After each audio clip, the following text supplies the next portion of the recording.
نحمده ونصلي ونسلم على رسوله الكريم اما بعد فاعوذ بالله من الشیطان الرجیم بسم اللہ الرحمن الرحیم۔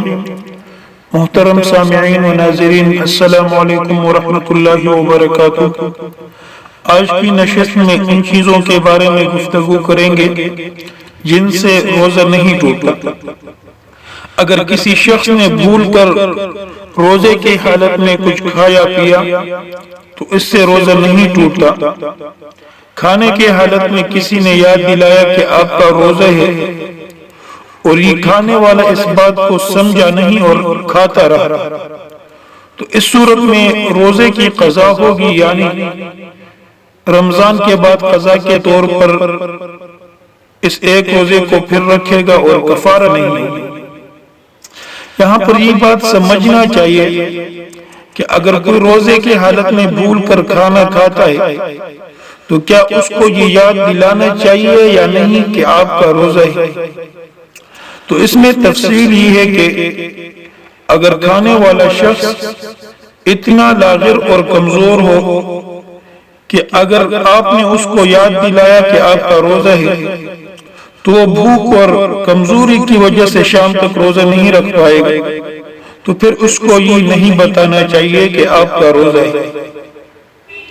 اور اگر بھول کر کھانے والا قوی، توانا اور تندرست ہے تو پھر اس کو یہ یاد دلانا چاہیے، اور نہ صرف یاد دلانا چاہیے بلکہ یاد دلانا واجب اور ضروری ہے کہ آپ کا روزہ ہے۔ اسی طرح اگر روزے کی حالت میں کوئی خوشبو لگاتا ہے تو اس سے روزہ نہیں ٹوٹتا، خواہ خوشبو کتنی ہی تیز کیوں نہ ہو۔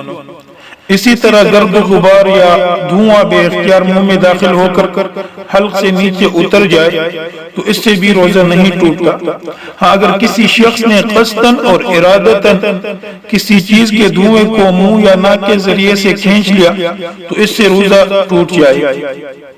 اسی طرح روزے کی حالت میں سر اور داڑھی کے بالوں میں تیل لگانے سے، آنکھوں میں سرمہ لگانے اور دوائی ڈالنے سے روزہ نہیں ٹوٹتا۔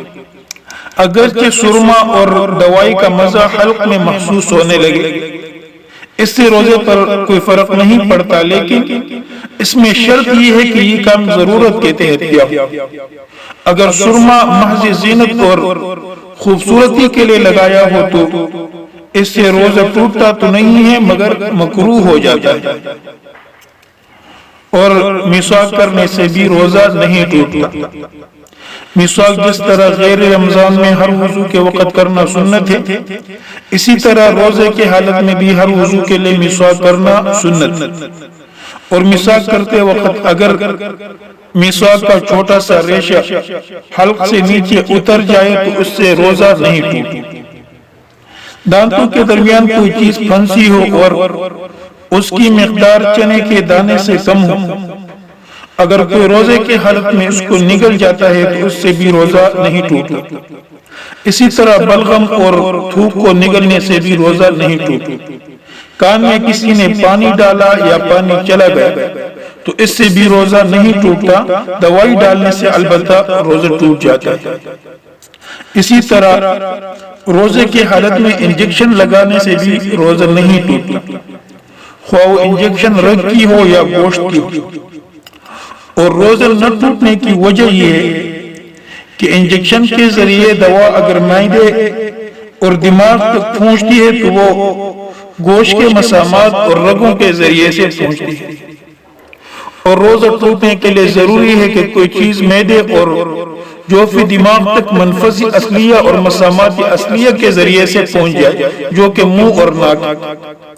تو انجکشن اور ٹیکہ لگانے سے اگر دوا معدے تک پہنچتی ہے تو وہ مسامات اصلیہ کے ذریعے سے نہیں پہنچتی، یعنی منہ اور ناک کے ذریعے سے نہیں پہنچتی، اسی لیے انجکشن اور ٹیکہ لگانے سے روزہ نہیں ٹوٹتا۔ باقی مسائل انشاءاللہ اگلے نشست میں بیان کیے جائیں گے۔ السلام علیکم ورحمۃ اللہ وبرکاتہ۔